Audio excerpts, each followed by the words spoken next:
me to do the work of both men for $30 a month. I thought he was making an electrician of me.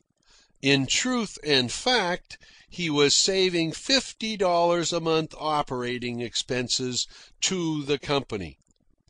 But I didn't know I was displacing two men. Nobody told me. On the contrary, the superintendent warned everybody not to tell me. How valiantly I went at it that first day.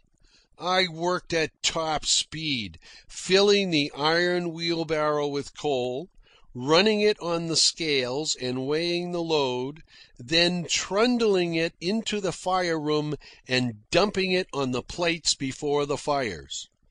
Work! I did more than the two men whom I had displaced. They had merely wheeled in the coal and dumped it on the plates. But while I did this for the day coal, the night coal I had to pile against the wall of the fire room. Now the fire room was small. It had been planned for a night coal passer. So I had to pile the night coal higher and higher, buttressing up the heap with stout planks. Toward the top of the heap, I had to handle the coal a second time, tossing it up with a shovel. I dripped with sweat, but I never ceased from my stride, though I could feel exhaustion coming on. By 10 o'clock in the morning, so much of my body's energy had I consumed, I felt hungry and snatched a thick double slice of bread and butter from my dinner pail. This I devoured, standing, grimed with coal dust, my knees trembling under me. By 11 o'clock, in this fashion I had consumed my whole lunch. But what of it? I realized that it would enable me to continue working through the noon hour. And I worked all the afternoon. Darkness came on, and I worked under the electric lights. The day fireman went off, and the night fireman came on. I plugged away.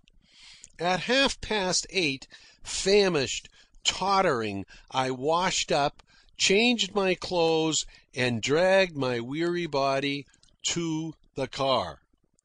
It was 3 miles to where I lived, and I had received a pass with the stipulation that I could sit down as long as there were no paying passengers in need of a seat.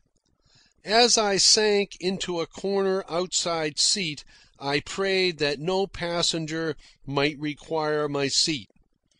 But the car filled up, and halfway in a woman came on board, and there was no seat for her.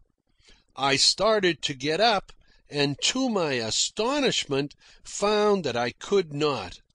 With the chill wind blowing on me, my spent body had stiffened into the seat.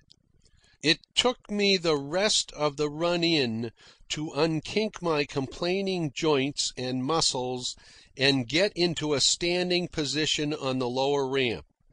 And when the car stopped at my corner, I nearly fell to the ground when I stepped off. I hobbled 2 blocks to the house and limped into the kitchen. While my mother started to cook, I plunged into bread and butter. But before my appetite was appeased or the steak fried, I was sound asleep. In vain my mother strove to shake me awake enough to eat the meat. Failing in this, with the assistance of my father, she managed to get me to my room, where I collapsed dead asleep on the bed. They undressed me and covered me up. In the morning came the agony of being awakened. I was terribly sore, and worst of all, my wrists were swelling. But I made up for my lost supper, eating an enormous breakfast, and when I hobbled to catch my car, I carried a lunch twice as big as the one the day before. Work! Let any youth just turned 18 try to out-shovel two man-grown coal shovelers. Work! Long before midday, I had eaten the last scrap of my huge lunch. But I was resolved to show them what a husky young fellow determined to rise could do. The worst of it was that my wrists were swelling and going back on me.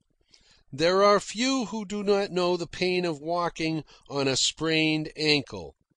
Then imagine the pain of shoveling coal and trundling a loaded wheelbarrow with two sprained wrists. Work! More than once I sank down on the coal where no one could see me and cried with rage and mortification and exhaustion and despair. That second day was my hardest, and all that enabled me to survive it and get in the last of the night coal at the end of 13 hours was the day fireman, who bound both my wrists with broad leather straps. So tightly were they buckled that they were like slightly flexible plaster casts. They took the stresses and pressures which hitherto had been borne by my wrists, and they were so tight that there was no room for the inflammation to rise in the sprains. And in this fashion I continued to learn to be an electrician. Night after night I limped home, fell asleep before I could eat my supper, and was helped into bed and undressed. Morning after morning, always with hunger lunches in my dinner pail, I limped out of the house on my way to work. I no longer read my library books. I made no dates with the girls. I was a proper work beast. I worked and ate and slept while my mind slept all the time. The whole thing was a nightmare.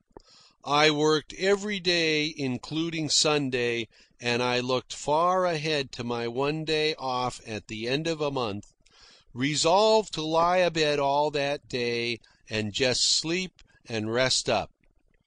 The strangest part of this experience was that I never took a drink nor thought of taking a drink. Yet I knew that men under hard pressure almost invariably drank.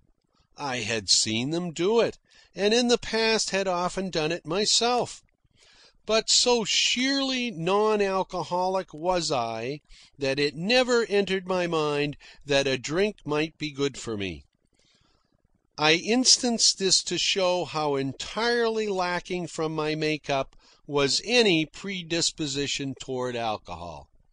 And the point of this instance is that later on, after more years had passed, contact with John Barleycorn at last did induce in me the alcoholic desire. I had often noticed the day fireman staring at me in a curious way. At last one day he spoke. He began by swearing me to secrecy. He had been warned by the superintendent not to tell me, and in telling me he was risking his job.